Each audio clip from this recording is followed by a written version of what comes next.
Good morning, Ellie. Normally very busy at this time of the morning. What's it looking like at the moment?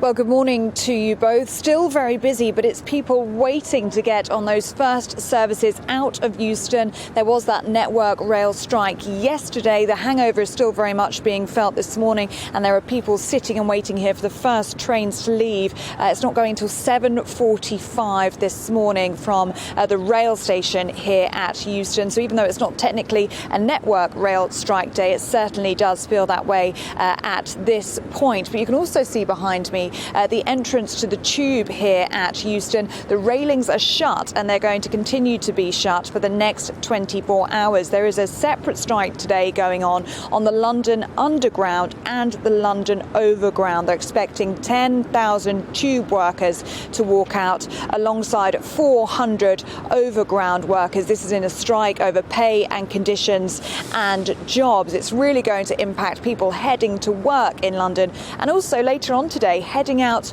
for the weekend, heading into the city for drinks and the like. So just to give you an idea of the disruption that we're going to see today, the tube usually handles 5 million passengers a day. So at peak times, there are 500 trains travelling in and around the capital, and there is going to be little or no service today. Just to give you an idea of how much disruption there's going to be. Now, the RMT union, they say that they're doing this strike, obviously in terms of pay and conditions and assurances about jobs, but they say they haven't seen Transport for London's new funding plan, and until they see that plan, strike action is going to go ahead. Now, alongside this tube and overground strike today, there's also a separate bus strike going on between London United members. They are going on strike in London's buses in the south and the west of the capital. That's over pay as well. So if you're in the south and the west of London, you have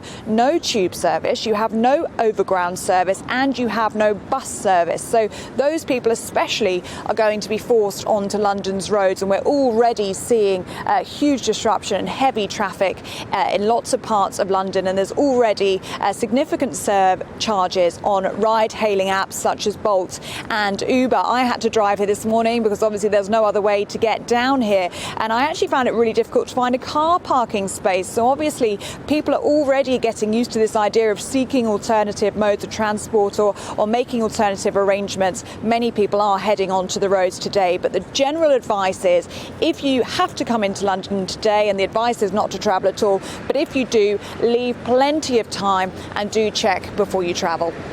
Ellie, we haven't got a national rail strike today. That was yesterday. But, of course, we've got the knock-on with all the trains being in the wrong place. So that's another problem for people actually trying to get to London as well.